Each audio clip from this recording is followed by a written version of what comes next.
الانوار انطفت فجاه في القاهره، وفي نفس التوقيت مات اللورد كارنرفون.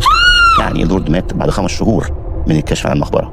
مش ده بس الشيء الغريب اللي في الموضوع، لكن الشيء اللي كان غريب جدا هو اللي اتقال على لسان بنته. واضافه كمان للاحداث الغريبه، انه اهل اللورد في لندن حكوا ان في نفس اللحظه اللي تم فيها موت اللورد، الكلب بتاع اللورد اللي كان موجود في لندن عوى ومات.